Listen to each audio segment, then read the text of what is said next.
د جولای 28مه له تور زیړي سره د مبارزې نړیواله ورځ ده. دغه ورځ د روغتیا وزارت له لوري هم اوس د عمل وخت دی تر شعار لاندې ونمانځل شوه. په دې غونډه کې د عامې روغتیا وزارت مسؤلینو وویل که څه هم چې د هیواد په 14 ولایتونو کې د دغې ناروغۍ د تشخیص او پیژندنې مرکزونه شته دي، دوی وایي پلان لري چې د همکارو بنسټونو په مرسته په 10 نور ولایتونو کې هم د دې ناروغۍ د مرکزونو پرانسته وکړي.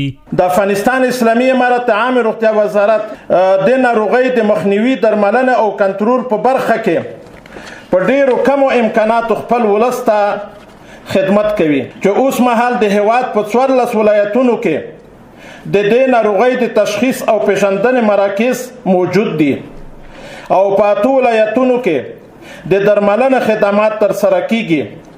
په نږدې راتلونکي کې به په 10 نورو ولایتونو کې د دې ناروغۍ د مرکزونو د پراناستې شاهدان یو ان شاء الله تعالی. او د عامې روغتیا وزارت ژمن دی چې سږکال ټولو ولایتونو ته د دې ناروغۍ د مخنیوي او کنټرول خدمات ورسوي. په کابل کې د انتاني ناروغیو د ملي او تخصصي روغتون یو شمېر ډاکټران وایي چې په دې وروستیو کې د تور زړي پیښې ډېرې شوي او یاد روغتون ته هره ورځ د 10 په شاوخوا کې ناروغان وروړل کیږي. بلخوا په یاد روغتون کې بستر ناروغان هم خوښي څرګندوي چې دلته یې ښه درملنه کیږي.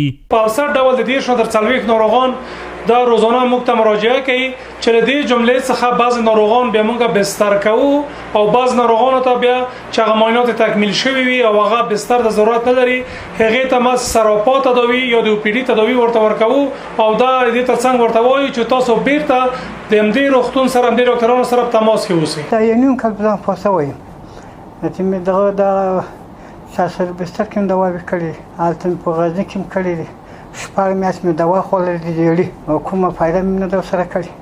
هغه زیاده فعاله پاتې ده خالي وایي دا دغه مکروب مې مړه کړي دي نور فعاله ده و دې شفقانیت راغله خدای دې له ټولو ډاکټرانو سره وکړي د موږ ډېر خدمت کوي ولا دونه خدمت کوي چې اندازې ولا. په یاد جوړه شوې غونډه کې د روغتیا نړیوال سازمان استازي د خپل وینا پر مهال وویل چې په افغانستان کې د عامه پوهاوي نشتون او د امکاناتو کمښت هغه ستونزې دي چې د تور زیړي د پیښو د ډېرېدو لامل شوی دی.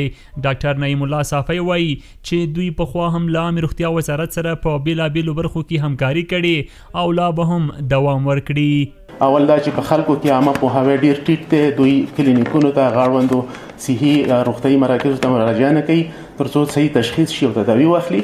او په ضمن کې په روغتیايي سیستم کې هم یو څه خلا وجود لري چې موږ په کافي اندازه درمل او تشخیصي مواد نه لرو. نړیوال روغتیايي سازمان لکه په نورو برخو کې ان شاء الله د هپاتیت په کنټرول او مخنیوي کې هم د عامې روغتیا محترم وزارت سره په کلکه ملاتړ کوي او ورسره ولاړ دی.